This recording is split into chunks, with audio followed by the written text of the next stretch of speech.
Hey! Welcome to the Moon Room. This is part of the Star Temple. I'm Hillary Raven Porter of Sacred Starseed Healing, and I just finished. You can't smell it, but I wish you could. I just finished making this potion, and I wanted to share a little bit about this potion. I've made it for a few people with some variations to it. I call it Wine Down, W-I-N-E down. So, a lot of people, there's this new wave of people being sober curious. Also, with the beings that I work with, a lot of times as you're moving through and expanding your consciousness, clearing out your frequency, I don't want to say clearing out your frequency, raising your frequency, crystallizing your frequency. I was about to say clearing again. Crystallizing your frequency. You notice that certain things that you did before don't jive with you.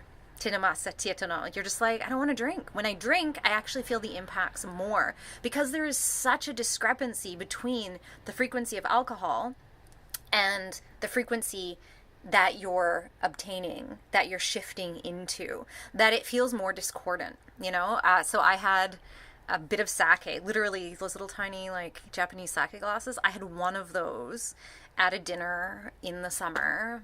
Friends were in town and they were like, let's have some. And I was like, sweet. I don't mind some sake or some mead, right? Atino masaki. Literally, I had one and I was like, I'm good. And if I would have had more than that, I would have been hungover. You know what I mean? And even then, most of the time, I say, no thanks, I'm good anyways. Atino masaki. So there can be multiple things. Maybe you don't want to drink. Maybe you just don't drink. Maybe you're shifting out of drinking. But there's still a reason why you go back to it. And so that's partly what I look at that's actually a big component of what I look at when I'm working with somebody to mix a formula, either a tea or a tincture that can then be put in water or seltzer or whatever, if they are still choosing to go out to the pubs or to go out to an event with family or friends or whatever, a wedding, whatever it is.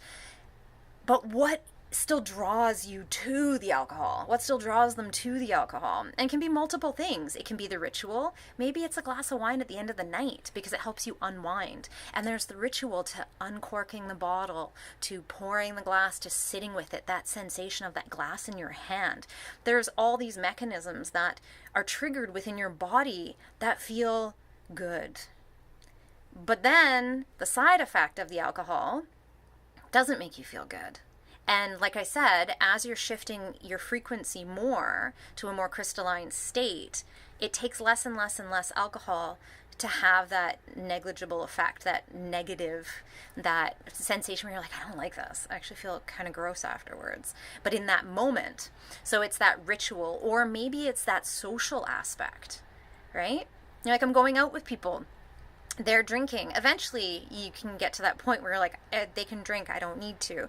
But maybe there is that camaraderie, right? That sensation. And if you're not being the designated driver, sometimes it's like, well, then just have a drink. It's like, yeah, but I don't want to, and you don't want to have to go into all these reasons and stuff, and you don't have to. So maybe you miss the ritual. Maybe it's about taking the edge off. Maybe it's that social aspect, right? So we look at these reasons. And that's what's beautiful about having something else in place of the alcohol that actually supports your system, but still gives you those effects that are coming from the alcohol. So that relaxing effect. Maybe there's a bit of anxiousness when you're in public situations, or you're in the you're going to the work party and you're just like, I don't want to be here. I have a hard time with small talk. And there's that edge, right? And so let's support your system so that you're supported then, and also after the fact, you're not then doing cleanup, right? So what's this potion? This potion, I keep hitting the edge with my spoon, so we're going to put the spoon down. This guy is a blend of Damiana, so Ternera diffusa, which is a bit of an aphrodisiac.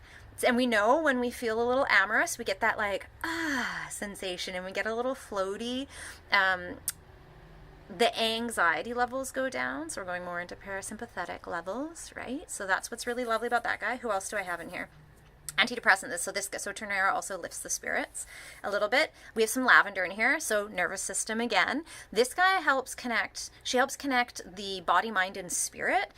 and cools the overexcitation that can happen. So taking that edge off, again, another piece that's taking the edge off, but in a different way, right? It's part of the mint family. Also helps with that divine connection up. And we can feel that, like, when we drink alcohol, we're just like, I just felt so connected to everything. Right? I felt more expressive and all of that. Well, nervous system herbs can do that because it's taking the edge off, but it's not impacting our liver. It's not creating dampness in the body. It's not creating all the detrimental effects, right? And then we have hibiscus in here. Hibiscus is the heart, but it's also flavor, right? That's what's beautiful about herbs. Sometimes it's about the flavor. That's also why I put in some Damiana into this guy as well, because it gives that like slightly smoky that wine can have. Right? So this was for a client that wine was their go-to.